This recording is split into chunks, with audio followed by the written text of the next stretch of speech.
Good morning. It's Saturday, not Friday, the 26th, and it'll be a quick writer's update today.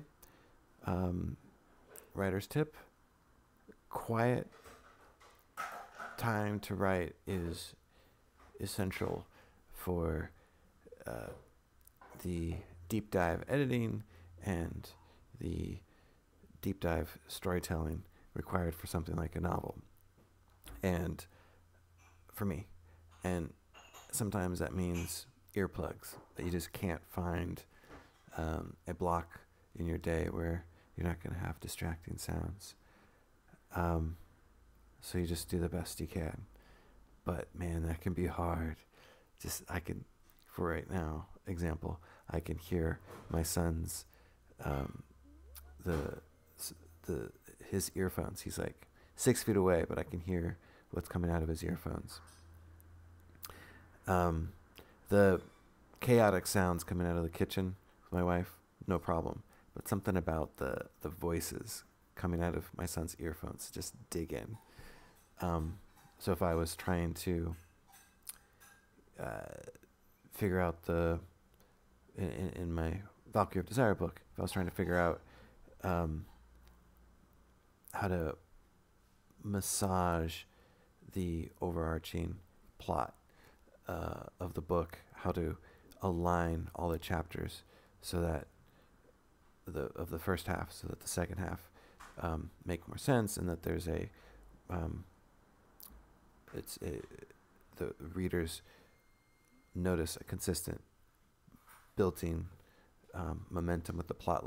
It's one thing I've been working on with my editor, trying to keep in mind as I go through a edit this month, with what time I've been able to spend. A lot of other stuff going on in my life, so that's why it's just been this little update every week. The gaming session had a memory-eating creature, which was fun for me, not the best thing for all the characters, and some of the players, I think, got a little annoyed with me.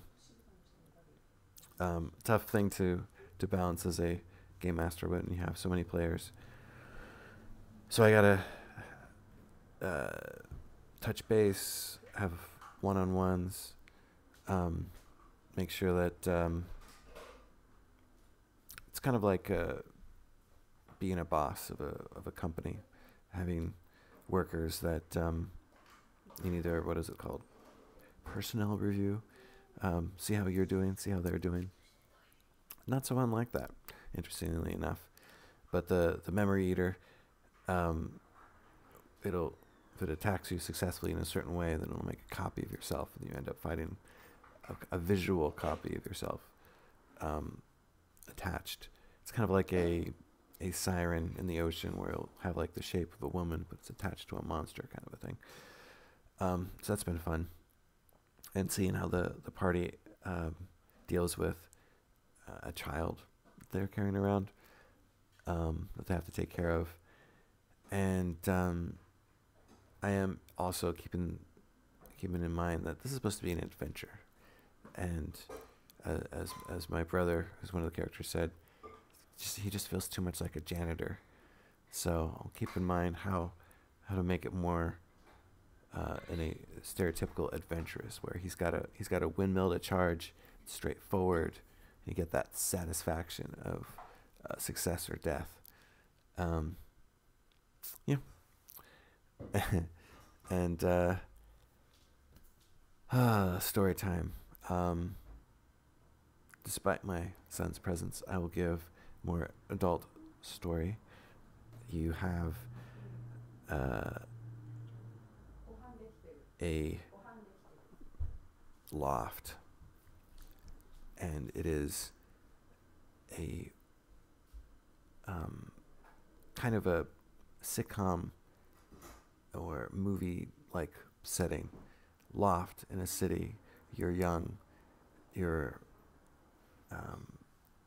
immortal young, you're just turned 21, let's say, and maybe you're high for the first time, or maybe the third or fourth time And this is in the 90s, late 90s.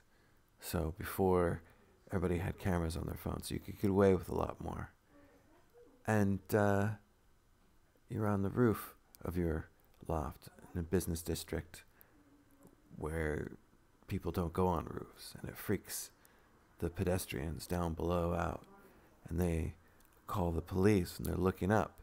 And let's say one of your friends, a woman, decides to, who's drunk, decides to take off her clothes because she has camouflaged underwear on and thinks, ooh, this is exciting, and jokes, well, they won't be able to see me because I have camouflage underwear, and who secretly wants to be a stripper.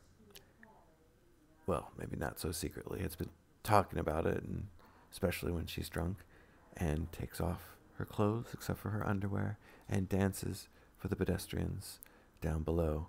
It's midnight, perhaps, and you and your friends are up there. You tie cigarettes to string and drop them down to the cafe below as presents. You just do odd things and fun things, and then you go down this ladder. You open a gate, this precarious, broken fire escape ladder, and you open a little gate to get down and up. And you go inside this heavy metal fire escape door into a loft with an industrial kitchen and this separate room. That's one big bedroom, essentially, that's divided. And your roommate, who's is with that girl that was dancing, and they're having their fun, and you're by yourself, and you go and you think, I'm gonna make some eggs. You're making some eggs, and then you think, man, I think I left the gate open. I better run and close that gate. So you charge. You run at that door, because maybe you're a little high, you're fun, and you just kick it. You like run and do almost like a drop kick, because it's a fire escape, so it opens out, and it goes bam against someone, and then it doesn't close all the way. And then you hear, police, open up. That door hit someone. I think that door hit a cop. And you kind of push it open, and there in your face is a barrel of a gun. Huge barrel. It looks way bigger than it is, really. And it's shaking in the hand of what must be a rookie cop, he's pretty young, who almost got knocked into some railing that's rotting because the landlord sucks. And he's more freaked out than you are, and he's holding the gun. Maybe it's whatever you're on, so you're thinking paranoid. Can he tell that I'm on something? And I've got my eggs that I'm cooking, and he's got a gun that he's pointed at me, and he wants to know, who are you? What are you doing here in this business district? Were you just on the roof, breaking in, stealing stuff? And it kind of clicks in your brain like, oh, okay, the pedestrians down below thought someone was breaking in through the roofs. They called the police. And deny. I'm like, what? No, I live here. And he's like, this isn't a place where people live. And I'm like, well, okay, I guess I could show you. So you show him, and he sees that indeed this is a place where people live with beds in a large room. And you're a little annoyed that your roommate and that girl that was dancing don't back you up. They just huddle under the covers and pretend like they weren't there. Luckily, the police officer has calmed after being hit by a fire escape door, and his hands aren't shaking anymore, and he sees that you indeed live there, and he has nothing, because he hasn't seen you do anything, and you've explained everything away, and you say, I've got some eggs, do you want some? He's like, no. And he goes on his way. And I guess the moral of the story is, turn off the stove. Yeah, okay. See you next week.